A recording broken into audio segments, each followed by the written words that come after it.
ஆண்டவருடைய ஆவி என்மேல் உள்ளது, ஏனெனில் அவர் எனக்கு அருள் பொழிவு செய்துள்ளார். ஏழைகளுக்கு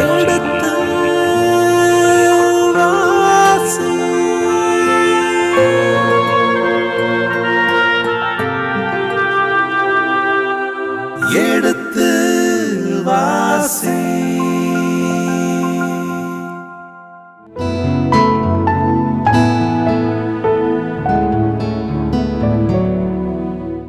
இனி இதயங்களே எடுத்து வாசி நிகழ்ச்சியில் சாமுவேலின் முதல் புத்தகத்துடனான விவிலிய விளக்கங்களுக்கு செவிமடுத்துக் கொண்டிருக்கின்றோம். கடந்த பகுதியின் தொடர்ச்சியை இன்று தொடங்குவோம். வாருங்கள் நிகழ்ச்சிகள் செல்வோம். உங்கள் சார்பாக தந்தை அவர்களுக்கு வணக்கம் சொல்லி நிகழ்ச்சியை தொடங்குவோம். வணக்கம் தந்தை அவர்களே.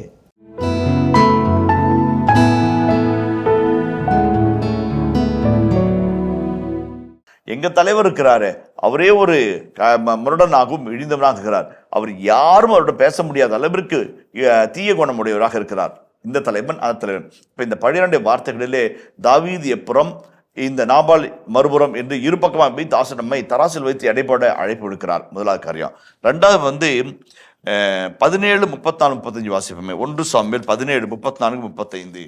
தாவீது சவுலை நோக்கி, அடியானாகிய நான் என் தந்தையின் ஆடுகளை மேய்த்து கொண்டிருக்கும் போது சிங்கமோ அல்லது கரடையோ மந்தையில் புகுந்து ஆட்டை கவ்விக்கொண்டு ஓடினால் நான் பின்தொடர்ந்து ஓடி அதை அடித்து அதன் வாய் நின்று ஆட்டை விடுவிப்பேன். அது என் மீது பாய்ந்தால் அதன் தாடையை பிடித்து நன்றாக அடித்து கொள்வேன். அடியானாகிய நான் சிங்கங்களையும் கரடிகளையும் இவ்வாறு கொன்றிருக்கிறேன். விருத்த சேதனமில்லாத இந்த பெலிஸ்தியனும் அவற்றில் ஒன்றை போல்தான், ஏனெனில் அவன் வாழும் கடவுளின் படைகளை இழிவுபடுத்தியுள்ளான் என்றார். 2 சாமுவேல் 7:7 வாசிங்களேன். இஸ்ரேல் அனைவரும் சென்ற இடமெல்லாம் நானும் உடன் சென்றேன். அப்பொழுது என் மக்கள் இஸ்ரேலை பேணும்படி குலத்தலைவர்களுக்கு கட்டளையிட்டிருந்தேன். அவர்களுள் எவரிடமாவது எனக்காக கேதுரு மரங்களால் ஒரு கோவில் கட்டாததேன் என்று ஒரு வார்த்தை சொல்லியிருப்பேனா? ஒரு நல்ல தலைவன் என்கிறவன் போகும் இடங்களெல்லாம் பாதுகாப்பை வழங்குகிறவன். மக்களுக்கு தன் தலைவர்கள் மூலமாக கடவுளுடைய வாக்குறுதிகளை பற்றுறுதி கொண்டு பாதுகாப்பு கொடுக்கிறவன். இப்போ தாவீது ஆடு மேய்க்கும் போது சிங்கம், புலி, கரடி வந்த போதும் ஆடுகளுக்கு அரணாய் நின்றான். அந்த நாட்டை தாக்கிய போது கோலியாத்துக்கு எதிராக கவன் தூக்கி நின்றான். சவுல் அந்த தன்னையும் தன் வீரர்களையும் அழிக்க வந்த பொழுது அரணாய் நின்றான். இப்ப அதே தாவீது நாபாலுக்கும் அவனுடைய ஆடுகளுக்கும் அவனுடைய வெள்ளாடுகளுக்கும் காவலாய் தன் படைவர்களை அரணாய் நிற்க வைத்து ஒரு நெண்ணறியில் அந்த மக்களை வழிநடத்துகிறான். ஒரு நல்ல தலைவன் என்கிறவன் பாதுகாப்பு தருகிறவன். எல்லா இடத்துலையும் அவன் பாதுகாப்பு கொடுத்துக்கிட்டே இருக்கிறான். அவனுடைய பாதுகாப்பு உணர்வையும் அவனுடைய ஒழுக்கத்தையும் குறைத்து வழிவிடும் போது அவன் வெகுண்டெழுகிறான் என்று. இப்போ இந்த 12 வார்த்தைகளிலே தாவீதினுடைய எல்லா பணித்தள பண்புகளும், அவனுடைய கடமையாற்றும் உணர்வும், ஒழுக்க பண்பும், அவன் மட்டுமல்ல அவனை சூழ்ந்திருக்கிற ஒவ்வொருவரையும் கட்டுக்கோப்பாய் இறை பயத்திலும் நல்லொழுக்கத்திலும் வளர்த்து வருகிற அருமையான பண்பை அந்த ஆசிரியர் அவனுடைய வார்த்தைகளில் நமக்கு விளக்கி சொல்கிறார். இது முதல் கட்டம். இரண்டாவது கட்டத்தை நோக்கி நமக்கு நடந்து செல்வோம். இப்போ அபிகாயில் என்ன செய்கிறாங்க? இப்போ அபிகாயிலுக்கு விஷயம் போகுது. ஒருவேளை அவங்க இருந்தாங்களோ இல்லையோ, அவங்களுக்கு செய்தி சொன்னதோ இல்லையோ, ஒரு பணியாளர் மூலமாக அந்த வார்த்தை அவருக்கு அபிகாயிலுக்கு வருகிறது. அபிகாயினுடைய அடுத்த திட்ட செயல் என்ன என்பதை நம்ம இப்போ வாசிப்போம். இதை கேட்ட அபிகாயில் 200 அப்பங்கள், 2 துருத்தி திராட்சைப்பழ ரசம், தோல் இருத்த 5 ஆடுகள், 5 படி வறுத்த பயிறு, திராட்சைப்பழ அடைகள் 100, அத்திப்பழ அடைகள் 200 ஆகியவற்றை விரைந்தே எடுத்து ஒரு கழுதை மேல் ஏற்றினார். அவர் தம் பணியாளர்களை நோக்கி, நீங்கள் எனக்கு முன்னே செல்லுங்கள், நான் உங்களுக்கு பின் வருகிறேன் என்றார். ஆனால் இதை பற்றி தம் கணவர் நாபாலிடம் தெரிவிக்கவில்லை. பாருங்க, இப்போ அபிகாயில் உடனடியாக துரித கதியிலே வேலை செய்ய நினைக்கிறார். முதலாவது 200 அப்பங்கள், 2 துருத்தி திராட்சைப்பழ ரசம், அதாவது தோல் பையில திராட்சைப்பழ ரசம், தோலுரித்த 5 ஆடுகள், 5 படி வறுத்த பயிறு, திராட்சைப்பழ அடைகள் 100, அத்திப்பழ அடைகள் 200 ஆகியவற்றை விரைந்தே எடுத்து ஒரு கழுதை மேல் ஏற்றினார். அத்தனை கடகடகடான் ரெடி பண்ணுது. அந்த அம்மா ரெடி பண்ணுது. என்கிட்ட அந்த உலக புகழ்பெற்ற ஆசை சொல்லும்போது, இவ்வளோத்துக்கு கொடுத்துட்டு போகிறாங்களா, நம்மளுக்கு என்ன வரலாம், ஆனால் 600 பேர் இருக்கிற அந்த படைக்கு இது 2 நாளைக்கு 3 நாளைக்கு கூட தாங்காது என்று அவர் சொல்லிவிட்டு, என்றாலும் இவ்வளவு ஒரு தனி பெண், ஒரு மனுஷி இவ்வளவையும் தயாரித்து உடனடியாக கடிதம் ஏற்றி சுய உணர்வோடும் சுய முடிவோடும் அவள் புறப்பட்டு போவது ஒரு விவேகமான செயலாக மாற்றப்படுகிறது. அதே மாதிரி அவர் தம் பணியாளர்களை நோக்கி, நீங்கள் எனக்கு முன்னே செல்லுங்கள், நான் உங்களுக்கு பின்னே வருகிறேன். ஆனால் இதை பற்றி தன் கணவன் நாபாலிடம் தெரிவிக்கவில்லை. அதில் தான் ஒரு பொடியான ஒரு வார்த்தை இருக்குது. என்ன அப்படின்னா, 2 வகையில் பார்க்குறாங்க. ஒன்று, நீங்கள் முன்னாடி போங்க, நான் பின்னாடி வரேன், பாதுகாப்புக்கு முன்னே போகிறேன். எப்படி தாவீது 400 பேர்த்த கூட்டிட்டு கத்தியும் கபடாவும் உள்ள வராரோ, அங்கே 200 பேர் அங்கே வச்சுட்டு வர்றோ, அதே மாதிரி நீங்கள் முன்னாடி போங்க, நான் பின்னாடி வந்துகிட்டே இருக்கிறேன். அப்போ முன்னாடி யார் வரா, என்ன வரா, யார் வரா, எல்லாம் பாதுகாப்பு எல்லாத்தையும் அந்த பொண்ணு பார்த்துக்கோ, அந்த பொண்ணை பற்றிய பாதுகாப்பை பார்த்துக்கோங்க. இப்போ இந்த பெண் இவ்வளவு தன்னிச்சையாக செயல்படுவதும் சுயமாக முடிவெடுப்பதும் ஏற்றுக்கொள்ளக்கூடிய ஒன்று தானா? இப்படி செஞ்சிருப்பாங்களா? அண்மை நாடுகளில் இருக்கிற பெண்களுக்கு இவ்வளவு சுதந்திரம் இருந்ததா என்ற ஒரு கேள்வி ஆசிரியர்கள் எழுப்புகிறார்கள். இது அந்த பிலி பேராசிரியர் பைனே சொல்லும்போது சொல்வார், இப்படி ஒரு இண்டிபெண்டன்சி அண்ட் சீக்ரசி, ஒரு ரகசியமா கடகடன்னு யோசிச்சு கடகடன்னு செய்யக்கூடிய ஒரு மதிநுட்பம் வாய்ந்த ஒரு செயல்பாடு அந்த காலத்தில் ஒரு பெண்களுக்கு இருந்ததா, சுதந்திரம் இருந்ததா, அப்படி செய்யக்கூடிய ஒரு இயல்புநிலை இருந்ததா என்று யோசிப்பதற்கு நமக்கு இடமே இல்லை. ஆனாலும் இந்த பெண் செய்தாள் என்றால், ஆகவே தான் ஆசிரியர் அந்த பெண்ணை அறிவு மிகுந்தவள், அழகு மிகுந்தவள் என்று அடையாளம் காட்டுகிறார் என்று சொல்லுகிறார்கள். ஆனால் ஒன்னே ஒன்று என்னன்னாக்க, எதுவாக இருந்தாலும் கணவனுக்கு தெரியாம இன்னொரு மனிதரை பொதுவில் சந்திக்க அவள் புறப்பட்டு தனியே போவது என்பது எந்த விதத்தில் நியாயமாக இருக்கும், எந்த விதத்தில் அதை நியாயப்படுத்த முடியும் என்றெல்லாம் கேள்வி கேட்கிறார்கள். ஏனென்றால் அந்த மானுடவியல் இறையியல் என்று இருக்கிறது, ஆந்த்ரோபாலஜிக்கல் தியாலஜி என்று சொல்வார்கள், கல்ச்சுரல் ஆந்த்ரோபாலஜிக்கல் தியாலஜி. அந்த வகையில் பார்க்கின்ற போது எதை இது குறித்து காட்டுகிறது என்ற ஒரு கேள்வி நமக்குள்ளாக இருக்கிறது. அதற்கான விடை இந்த பகுதியில் இருக்கிறதா என்ற ஒரு கேள்வியும் இந்த வசனம் நமக்கு அடுக்குது. கணவனுக்கு சொல்லாமல் மிகப்பெரிய ஒரு உணவு பொட்டலத்தை எடுத்துக்கிட்டு கழுதி மேல் ஏற்றி படைவர்களோடு அவர் புறப்பட்டு போகிறார். இதுதான் இந்த பகுதியுடைய செய்தி. அடுத்த வாசிப்புமே. அவர் கழுதை மேல் ஏறி பயணமாகி மலைச்சரிவு பாதையில் இறங்கி வருகையில் தாவீதும் அவருடைய ஆள்களும் அவரை நோக்கி இறங்கி வந்தனர். அவர் அவர்களை சந்தித்தார். அப்பொழுது தாவீது, இந்த மனிதனுக்கு பால் நிலத்தில் இருந்ததையெல்லாம் நான் காப்பாற்றியது வீண்தான். அவனுடைய பொருள்கள் எதையும் அவன் இழக்கவில்லை. இருப்பினும் நன்மைக்கு பதிலாக அவன் எனக்கு தீமையே செய்தான். அவனுக்கு சொந்தமானவர்களில் ஓர் ஆண்மகன் கூட பொழுது விடியும் மட்டும் நான் உயிரோடு விட்டு வைத்தால் கடவுள் அதற்கும் அதற்கு மேலும் தாவீதை தண்டிப்பாராக என்று சொல்லி கொண்டிருந்தார். ஓகே, இப்போ ஒரு வெஞ்சனத்தை கொட்டுகிற ஒரு வெகுண்டெழும் தாவீதை இந்த பகுதியை படம்பிடித்து காட்டுகிறது. இதுவரைக்கும் இவ்வளவு வன்மமான வார்த்தைகளை, இவ்வளவு உக்கிரமான வார்த்தைகளை அவர் பயன்படுத்தியதே கிடையாது. தனக்கும் தன் சுயமரியாதைக்கும் இழுக்கு வருகின்ற பொழுது, தனக்கும் தன் உழைப்புக்கும் ஏற்ற உரிய மரியாதை கிடைக்காத பொழுது, தனக்கும் தன் உழைப்பிற்கும் ஏற்ற ஊதிய கிடைக்காத மறுக்கப்படுகின்ற பொழுது, தனக்கும் தன் ஊழியர்களுக்கும் அவமானம் விடுகின்ற பொழுது கொதித்தெழுகிற ஒரு தாவீதை பார்க்கிறோம். அதன் விளைவாக வருகிற வார்த்தைகளை பார்க்கிறோம். 3 வகையாக பார்க்குறோம் அந்த வார்த்தைகளில். முதலாவது பாருங்க, இந்த மனிதனுக்கு என்று சொல்லுகிறார். சற்று நேரம் முன்பாக உம் மகன் உம் புதல்வன் தாவீதுக்கு கொடுக்க உன்னால் முடிந்ததை கொடுத்து அருள்க என்று சொல்கிறார். உமக்கும் உம் வீட்டிற்கும் வீட்டில் உள்ள அனைவருக்கும் சமாதானம் உண்டாவதாக என்று சொல்கிறார். அதே தாவீது இந்த திஸ் ஃபெலோ என்று குறிப்பிட்டு சொல்கிறார். அவர் மனதிற்குள்ளாக இருக்கிற ஒரு வேற்றுமை உணர்வு, பக்கத்திலே அந்யோன்யமாக இருந்தது அந்நியப்படுத்தி பார்க்கிற ஒரு வார்த்தை, கோபத்திலே இந்த மனிதன் என்று சொல்லுகிறார். அதை தொடர்ந்து பாலைநிலத்தில் இருந்தது எல்லாம் நான் காப்பாற்றியது வீண்தானா, நான் செஞ்சதெல்லாம் வீணா, நான் பட்ட பாடெல்லாம் வீணா, எங்கள் ஆளுங்களை அனுப்புனது இரவுபாலா இருந்தது, நான் போய் சூப்பர்வைஸ் பண்ணது இதெல்லாம் வீண்தானா என்று ஒரு அங்கலாப்பை அவர் ஏற்படுத்துகிறார். முதலாவது. இரண்டாவது, அவனுடைய பொருட்களை எதையும் இழக்கவில்லை. ரொம்ப முக்கியமானது. இப்போ அவனுக்கு நான் பாதுகாப்பு கொடுத்தேன், ஒருவேளை நானே அடித்து தட்டி தூக்கியிருக்கலாமே, அதையும் நான் செய்யலை. ரெண்டாவது. மூன்றாவது, இவ்வளோ நன்மை செஞ்சேன், ஆனால் நன்மைக்கு பதிலாக அவன் தீமை செய்தான். அதுதான் அவருடைய கோபம். நான் செஞ்ச நன்மைக்கு எதிராக நீ தீமை செய்றிய நியாயமான்னு சொல்லிட்டு ஒரு சபதத்தை ஏற்கிறார். அந்த சபதம் ஆண்டவரின் பெயரால் எழுப்பப்பட்டாலும் ஒருவேளை அதை நிறைவேறலைன்னா யார் தண்டிக்கப்படுவார்? ஒரு சபதம், ஒரு இறை வாக்குறுதி கொடுக்குறாங்க அப்படின்னாக்க அதனுடைய முடிஞ்சாக்க கடவுள் பேரில் வைப்பாங்க, அல்லது நாட்டின் பேரில் வைப்பாங்க, பீடத்தின் மேலே வைப்பாங்க, அது மாதிரி வாக்குறுதி எடுப்பாங்க. அதிலும் இவரோட சபதம் மொழி எடுக்கிறார். என்ன, நான் அவங்க ஆம்பளைங்களை ஒத்த ஆளை கூட விடாமல் வெட்டி வீழ்த்துறேன்னா ஆண்டவர் என்னை தண்டிப்பாராக. அந்த சாபத்தை மற்ற மீது போடாமல், கடவுள் மேலே போடாமல் தன்மேல் போட்டுக்கொள்கிறார். ஆகவே அது நிறைவேறாத பட்சத்தில் அதனுடைய தண்டனை யாருக்கு வரும்? தாவீது தான் வரும். நிறைவேறினா யாருக்கு பலன் கிடைக்கும்? தாவீது தான் கிடைக்கும். அப்போ அவர் எந்த விதத்திலும் தவறு செய்யாத ஒரு நிலையில் அவர் கடந்து போகிறார் என்பதை சொல்ல விரும்புகிறார். அவர் சொன்னதில் ஒன்று பொய்யாவோ சாவமாவோ எதுவும் அல்ல. செல்ஃப் இம்ப்ளிகேட்டரி கர்ஸ் என்று சொல்வார்கள். அந்த ஓத் ஃபார்முலாவில் யாரை சப்ஜெக்டாக வைக்கிறார்? தன்னை தான் சப்ஜெக்டாக வச்சுக்கிறார். தன்னை ஆபத்து நல்லா நடந்தாலும் நடக்காவிட்டாலும் அதனுடைய விளைவு என்னை சாரட்டும் என்று தன்னை வைப்பதன் மூலமாக அது நடக்காத பொழுது அதுக்கு யாரும் பொறுப்பு இல்லாமல் அவர் மட்டுமே பொறுப்பாய் அவர் மாற்றிக்கொள்கிறது. அந்த ஒரு வார்த்தையும் அவங்க வைக்கிறாங்க. அதுக்கு அடுத்தபடியாக பார்த்தோம் அப்படின்னம்னாக்க 23 வசனத்தை வாசிப்போமே. அபிகாயில் தாவீதை பார்த்தபொழுது கழுதை நின்று வேகமாக இறங்கி அவர் முன் தரையில் முகம் குப்புற விழுந்து வணங்கினார். அவர் தாவீதின் காலில் விழுந்து, என் தலைவரே, பழி என்மேல் மட்டும் இருக்கட்டும். உம் அடியவள் சொல்லப்போவதை நீர் செவி கொடுத்து கேட்க வேண்டுகிறேன். என் தலைவரே, அந்த தீய குணமுடைய மனிதராகிய நாபாலை பொருட்படுத்த வேண்டாம். ஏனெனில் அவர் தம் பெயருக்கு ஏற்ப ஒரு மூடர். நாபால் என்பது அவரது பெயர். அதன்படி மூடத்தனம் அவருக்கு உண்டு. என் தலைவராகிய நீர் அனுப்பிய இளைஞர்களை உம் அடியவள் பார்க்கவில்லை.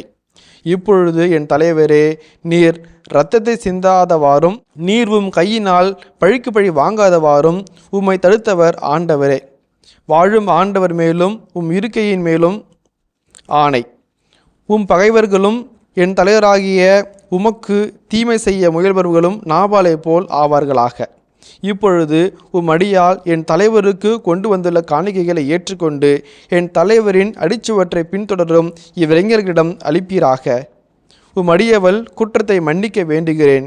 என் தலைவரே, நீர் ஆண்டவரின் போர்களை நடத்துவதால் என் தலைவராகிய உமக்கு ஆண்டவர் ஒரு நிலையான வீட்டை உறுதியாக கட்டி எழுப்புவார்.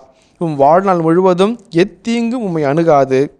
உம்மை தாக்கவும் உம்மை கொல்லவும் யாராவது எப்பொழுதாவது எழுந்தால் என் தலைவரின் உயிர் உம் கடவுளாகிய ஆண்டவரின் பாதுகாப்பில் வாழ்வோரின் கட்டுகளில் இருக்கும். உம் எதிரிகளின் உயிர்களோ கவனில் வைத்து எரிந்தாற் போல எரியப்படும். ஆண்டவரின் தலைவராகிய உம்மை குறித்து தம் வாக்களித்த நன்மைகளை எல்லாம் செய்து இஸ்ரேல் அரசராக ஏற்படுத்துவார்.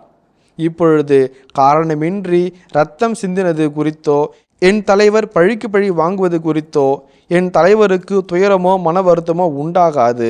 என் தலைவராகிய உமக்கு ஆண்டவர் வெற்றி அளிக்கின்ற போது உம் அடியவரை நினைவு கூர்ந்தருளும் என்றார். இந்த பெண் நாபாலினுடைய பிரதிநிதியாக நின்று நாபாலுக்காகவும் அவருடைய வீட்டாருக்காகவும் மன்றாடுகிற ஒரு பெண்ணாக பரிந்து பேசுகிறவராக இருக்கிறார். இரண்டாவது, இதுவரையிலும் தாவீதினுடைய வாழ்க்கையை இவ்வளவு அழகாய் இறைவன்பாகவும் மனிதன்பாகவும் இருக்கிற இறை திட்டத்தின் வெளிப்பாட்டு நாயகியாகவும் ஒரு தீர்க்க தரிசியை போல இறைவன் அவருக்கு என்ன செய்ய போகிறார் என்பதை முன்னறிவித்து சொல்கிறார். பின்னாளில் அவர் எப்படிப்பட்ட போர்க்களங்களை காண்பார், எப்படி ஆண்டவரால் உயர்த்தப்படுவார், எப்படி ஒரு அரசாய் அமைவார், அவருக்கு மிகப்பெரிய ஒரு சந்ததி உருவாகும், அது அவர் பெயர் சொல்லி இறைவன் புகழ் பாடும் என்பதையெல்லாம் அழகாய் ஒரு தீர்க்க தரிசன வார்த்தைகளை சொல்கிறார். She is a intercessor, she is a prophetic visionary. இரண்டாவதாக. மூன்றாவதாக, அந்த பெண் அவள் அவ்வளவு அழகாய் பேசுவதிலிருந்து தாவீதை பழிவாங்கும் குணத்திலிருந்தும் இரத்த பழியில் நின்றும் இறைவனுக்கு எதிராக ஒரு தவறான ஒரு செயலை, ஒரு உண்மையான செயலை அவசரப்பட்டு செய்வதிலிருந்தும் காப்பாற்றுகிறவர்களாக தோன்றுகிறாள். மூன்று வகைகளில் தாவீதை நெறிப்படுத்துகிறவராக, தாவீதை உலகிற்கு அடையாளம் காட்டுகிறவராக, மூன்றாவது தனக்கும் தன் கணவன் வீட்டாருக்கும் வர இருக்கிற ஆபத்தை தடுக்கிறவராக இருப்பதனால் தான் அந்த பெண் அறிவும் அழகு மிகுந்தல் என்று சொல்வதில் ஆசிரியருக்கு மிகுந்த ஆனந்தம் என்று விளக்கவியலாளர்கள் சொல்லுகிறார்கள். இது ஒவ்வொன்றா நம்ம பார்ப்போம், அதனுடைய அடங்கியிருக்கிற சிறப்பை நம்ம பார்ப்போம். மூன்று மைய கருத்தில் உள்ளடக்கிய இந்த உரையானது மிக அற்புதமான உரை. 24 வசனத்தை வாசிப்போமே. அவர் தாவீதின் காலில் விழுந்து, என் தலைவரே, பழி என்மேல் மட்டும் இருக்கட்டும். உன் அடியவள் சொல்லப்போவதை நீர் செவி கொடுத்து கேட்க வேண்டுகிறேன். என் தலைவரே, அந்த தீய குணமுடைய மனிதராகிய நாபாலை பொருட்படுத்த வேண்டாம். ஏனெனில் அவர் தம் பெயருக்கேற்ப ஒரு மூடர். நாபால் என்பது அவரது பெயர். இப்பொழுது இந்த பகுதியில் ரொம்ப அருமையான வருது. அவர் தாவீது இறங்கி வருவதை கண்டவுடனே இவர் இந்த பக்கத்தில் இறங்குறார், அந்த பக்கம் டப்புனு கழுதி விட்டு கீழே இறங்கி முகக்குப்புற விழுந்து நுழைவாகிறார்.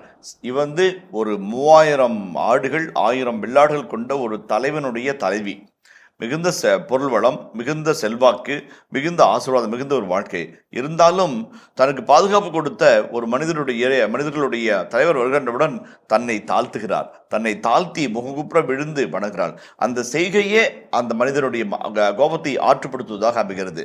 இரண்டாவது பாருங்க, இந்த பெண் பேசுகிறாள். 153 வார்த்தைகள். பழைய ஏற்பாட்டில் எந்த ஒரு பெண்ணும் இவ்வளவு பெரிய நீண்ட உரையை ஆற்றியதில்லை. ஒரு தனி பெண்ணாக இருந்து ஆற்றுகிற மிகப்பெரிய உரை அது அபிகாலின் உரையாகத்தான் இருக்கும் என்று சில வீடியோர்கள் குறிப்பிட்டு காட்டுகிறார்கள். இந்த விரைகளிலே இந்த 3 காரியங்களை பற்றி நாம் முன்பாக சொன்னோம். இந்த இடத்திலே பல இடங்களில் என் தலைவரே, என் தலைவரே, என் தலைவரே என்ற வார்த்தையை பயன்படுத்துகிறார். அதுனாய் என்கின்ற அந்த வார்த்தை மை மாஸ்டர், மை லார்ட் என்கின்ற வார்த்தை குறித்து காட்டுவதாக இருக்குது. இப்ப இந்த பெண்ணுடைய உண்மையான தலைவர் யாரு? நாபால் தான்.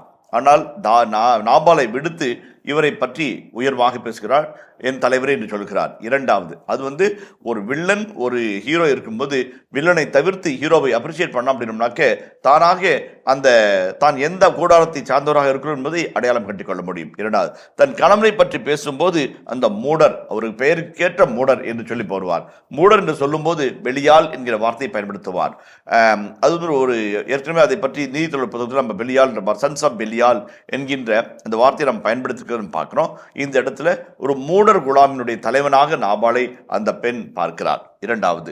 மூன்றாவதாக, அடியவள் சொல்ல போவதை நீர் செவி கொடுத்து கேட்க வேண்டுகிறேன். இப்பொழுது அந்த சகோதரி பெல்ல ஆரம்பிக்கும் போது, அந்த பழியும் பாவமும், என் கணவர் செய்த பழியும் பாவம் என் மீது இருக்கட்டும் என்று தன் பக்கமாய் தன் பாடுகிறார். She becomes a martyr, she becomes a prophet, she becomes a visionary என்று ஒரு விழிய வல்லுநர் இந்த பெண்ணை பற்றி அவருடைய உரையை பற்றி சொல்லும்போது சொல்லுவார். மார்டியர் எதற்காக? கணவன் செய்த தவறுக்காக தன்னை துன்பத்திற்காகவும் தண்டனைக்கும் உள்ளாக்கி கொள்கிற ஒரு பெண்ணாக இந்த பெண் தன்னை அடையாளம் காட்டிக் கொள்கிறார்கள். இரண்டாவதாக, நான் சொல்றது ஒர்த் லிசனிங் என்ற ஒரு இதை தலைவணங்கி வளர்றதுனாலையும் தலைவரே என்று சொல்வதனாலையும் பாவம் என் மீது இருக்கட்டும் என்று சொல்லினாலும் நான் சொல்ல போறது கவனிங்க என்பதற்கான ஒரு முன்னுரையை அப்படி சொல்லாமல் அவர் சொல்லுகிறார். சரி, இவ்வளவு நல்ல பொண்ணா இருக்குது, என்ன சொல்லுதுன்னு பார்ப்போம் என்கிற ஒரு எண்ணத்தை, நல்லெண்ணத்தை கேட்பவருடைய மனதிலே விதைக்கிறார்கள். அப்ப சொல்றாரு, என் தலைவரே, அந்த தீய குணமுடைய மனிதராகிய நாபாலை பொருட்படுத்த வேண்டாம். Don't consider him, is nothing. அது வார்த்தை பயன்படுத்தும் போது செக்கேர் என்கிற ஒரு வார்த்தை இருக்கிறது, யூஸ்லெஸ் என்ற வார்த்தை. செக்கேர், அவங்க சொன்னதும் செக்கேர் தான், அவரும் ஒரு செக்கேர் தான். ஒரு பயனற்ற மனிதர் பயனற்றதை பேசுகிறார், நீங்க அதையும் பொருட்டு நினைக்கிறீங்க. அழகான ஒரு வார்த்தை விளையாட்டை அங்க பார்க்கிறோம். அதே போல, என் தலைவராகிய நீர் அனுப்பிய இளைஞர்களை அடியார் பார்க்கவில்லை. ரொம்ப இப்ப எல்லாத்தையும் பண்ணிவிட்டு இப்போ அவன் கேட்கிறேன் என்ற ஒரு கேள்வி வரக்கூடும். அதற்கும் அந்த கேள்வி கேட்கப்படாமலே அவர் பதில் சொல்கிறார், நீங்கள் அனுப்பிய இளைஞர்களை நான் பார்க்கல. அவருக்கு நாபாலுக்கு இவர் அனுப்பிய இளைஞர்களோ அனுப்பிய தாவீதும் யாரா இருந்தாங்க? தலைவன் விட்டு ஓடி போன ரன்னவே ஸ்லேவ்ஸாக, பணியாளர்கள் எனக்கு நன்றாக தெரியும், அவள் கூட்டம் அமைத்துக் கொண்டு கொள்ளையடிக்கிற கூட்டமாக இருக்கிறாள் என்று நாபால் அவரை பார்த்தார். இவர் நீர் அனுப்பிய, என் தலைவர் அனுப்பிய இளைஞர்களே, அந்த வார்த்தை பாருங்க, இளைஞர்களே, நே ஆரீம் என்ற அந்த வார்த்தையை பயன்படுத்துகிறார். இளைஞர்களை நான் பார்க்கவில்லை. பார்த்திருந்தேன்னா பிரச்சனை அங்கேயே முடிச்சிருப்பேன். இவ்வளவு தூரம் நான் வந்திருக்கணும்னு அவசியமே கிடையாது, இவ்வளவு தூரம் வளர்ந்து நீங்களும் வந்திருக்கணும் அவசியம் கிடையாது. இவ்வளவு அழகான ஒரு அற்புதமான ராஜேந்திர வார்த்தைகள், ஒரு அருமையான டிப்ளமேட்டிக் சர்வீஸ் அந்த அம்மா பண்ணுது. அதுபோல பார்த்து இப்ப இதெல்லாம் சொல்லிட்டு தன் தலைவனை பற்றி, இளைஞர்களை பற்றி கடந்த காலத்தை சொல்லிட்டு நிகழ காலத்துக்கு வராங்க. என்ன வராங்க? இப்பொழுது என் தலைவரே, நீர் இரத்தத்தை சிந்தாதவாறும் நீர் உம் கைகளினால் பழிக்கு பழி வாங்காதவாறும் உம்மை தடுத்தவர் ஆண்டவரே. வாழும் ஆண்டவர் மேலும் உம் இருக்கையின் மேலும் ஆணை. உம் பகைவர்களும் என் தலைவருமாகிய உமக்கு தீமை செய்ய முயல்பவர்களும் நாபாலை போல் ஆவார்களாக. இப்ப அருமையான வார்த்தை, இந்த 26 வசனம் அருமையான வார்த்தை. நீர் இரத்தத்தை சிந்தாதவாறும் உம் கைகளினால் பழிக்கு பழி வாங்காதவரும் உம்மை தடுத்தவர் ஆண்டவரே.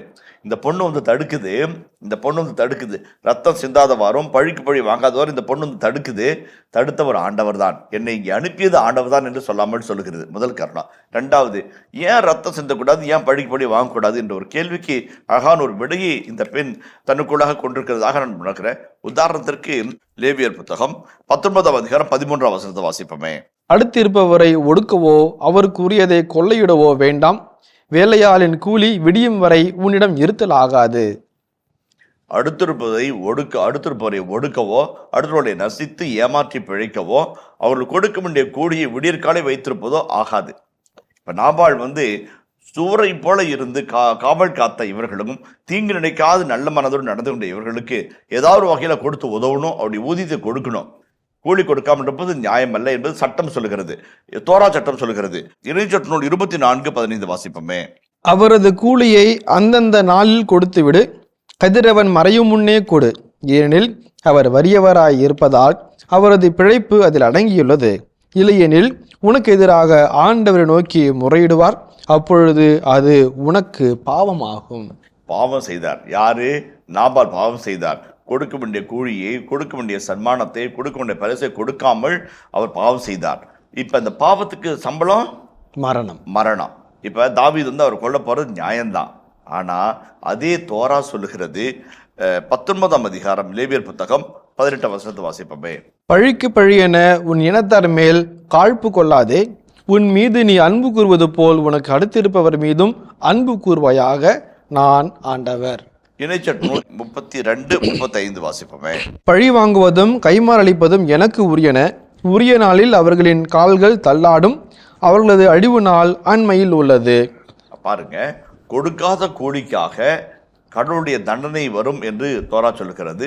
அதற்காக கொடுக்கப்படாத கூலிக்காக, நிலைக்கப்பட்ட அநீதிக்காக, ஒடுக்கப்பட்டுள்ள வறியதற்காக, நல்லவர்களை எய்த்ததற்காக கத்தி எடுத்து தாவீது ஆட்களோடும் வாட்களோடும் புறப்பட்டு போகிறார். ரத்தம் சிந்த வேண்டியது அவருடைய எண்ணம். ஆனால் இந்த பெண் அதே தோராவை நினைத்து காட்டி ரத்தப்படி நிற்கக்கூடாது, பழிக்கு படி வாங்குவது உனது உரிமை அல்ல, அது இறைவனுடைய திருவுளம் என்பதை தோரா புத்தகத்தை சுட்டி காட்டி அதிலிருந்து அவனை தடுக்கிறாள். அப்ப நியாயம் இருந்தாலும் அதை தாண்டிய ஒரு இரக்கத்தின் கடவுளை எனக்கு சுட்டி காட்டி பழி வாங்குவது அவர் கையில் விட்டுவிடு, அவர் வாங்கட்டும், நீ ஏன் வாங்கி ரத்தப்பழி உண்மையில் சுமந்து கொள்கிறாய், பாடக்கூடாது அப்படின்னு சொல்லி நிறுத்துறாங்க. 2வது காரியம். 3வது தொடர்ந்து வாசிப்போமே. உம் பகைவர்களும் என் தலைவராகிய உமக்கு தீமை செய்ய முயல்பவர்களும் நாபாலை போல் ஆவார்களாக. அப்ப அந்த ஒரு சாபத்தை கொடுக்குறாங்க. என்ன சாபம் கொடுக்குறாங்க? உன்னுடைய பகைவர்களும் என் தலைவருமாகி உமக்கு தீமை செய்யவர்களும். யாரை சொல்றாங்க? சவுல் அவருக்கு தீமை செய்ய நினைச்சாரு, அந்த தொயோகு தீமை செஞ்ச நினைச்சாரு, அவங்க எல்லாம் அழிந்து போவார்கள் என்ற ஒரு முன்னுரை வாக்கையை சொல்றாங்க. அதுக்கப்புறம் இப்ப அருமையானது, இப்ப அவருடைய பழியை தன் மேல சுமந்து ஒரு மாற்றையரா பண்ணாங்க. அவர் ரத்தப்படி சிந்தக்கூடாதவாறு ஒரு அறிவுறுத்துகின்ற ஒரு நல்ல மதியுக சகோதரியாக இருந்து அவருடைய தவற்றிலிருந்து அவரை காப்பாத்துறாங்க. 3வது அப்படியே பிரசன்ட்டுக்கு வராங்க. அப்படியே கண்ணை இப்படி திருப்பிங்க, இந்த பக்கம் திருப்புங்க, இங்க பாருங்க, என் தலைவராகிய ஆண்டவருக்கு நான் கொண்டு வந்த பரிசு பொருளை பாருங்க. அப்ப அந்த வார்த்தை தான் வருது. 27 வாசிப்போமே. இப்பொழுது அடியவள் என் தலைவருக்கு கொண்டு வந்துள்ள காணிக்கைகளை ஏற்றுக்கொண்டு என் தலைவரின் அடிச்சுவற்றை பின்தொடரும் இவ்விளைஞர்களிடம் அளிப்பீராக. ரொம்ப அழகா சொல்றாங்க. அப்ப இந்த காணிக்கை என்பதற்கு இப்ரேம் மொழியில பெர்ராக்கா என்ற வார்த்தை இருக்கிறது. காணிக்கையை காணிக்கையாக கருதாமல் ஆசியாக பார்க்க அந்த பெண் அழைப்பு கொடுக்கிறாள். I have brought a blessing to you. ஏன்னா ரத்த பழியையும் பழிவாங்கும் தன்மையும் நான் மாற்றி போடுகிறேன். அது ஒரு ஆசீர்வாதங்களா? அதே போல அவருடைய குற்றத்தை நான் சுமந்துக்கிறேன், என்ன மன்னிச்சுக்கிற உங்களுக்கு ஆசீர்வாதம், அதையும் ஒரு ஆசீர்வாதம் மாத்திரங்கள. இப்ப நான் கொண்டு வந்திருக்கிற பாலாடை கட்டி, திராட்சை பழ அடைகள் மற்றும் வார்கோதுமை அப்பங்கள், இதெல்லாம் நான் கொண்டு வந்த காணிக்கை அல்ல, அது உனக்கான ஆசீர்வாதங்கள் என்று அந்த பெண் சொல்லுகிறாள். அப்ப நிகழ்ந்ததை தன்மேல் ஏற்று நடக்க இருப்பதை தடுத்து நிறுத்தி அங்கே இருக்கின்ற பரிசு பொருளை கொடுத்து அவரை ஆற்றுப்படுத்துகிறாள். இனிய இதயங்களே, எடுத்து வாசி நிகழ்ச்சியில் சாமுவேலின் முதல் புத்தகத்துடனான விவிலிய இறை வசனங்களுக்கு செவிமடுத்துக் கொண்டிருக்கின்றோம். இதன் தொடர்ச்சியை மீண்டும் அடுத்த பகுதியில் பார்ப்போம். அதுவரை இணைந்திருங்கள். இயேசுவுக்கே புகழ், இயேசுவுக்கே நன்றி, மரியே வாழ்க. ஆண்டவர் உங்களை உயர்த்தும் போது உங்களுக்கென்று உங்கள் வழியாய் ஒரு வீட்டை கட்டி எடுப்பார். அந்த வீடு செங்கல்லையோ மணல்லையோ அல்லது ஓலையிலையோ அல்லது தடுக்குலையோ கட்டுற வீடு இல்லை, சந்ததி, டைனாஸ்டி என்று சொல்கிறார். எத்தனையோ பேர் இபுகண்டு எடுத்தாங்க, எத்தனையோ பேர் செதுத்தான் போட்டாங்க, அவரை யாரும் தீண்ட முடியவே இல்லை. கடைசி வரைக்கும் நீண்ட நாள் ஆபத்து இல்லாமல் தீங்கு இல்லாமல் வாழ்ந்தார்.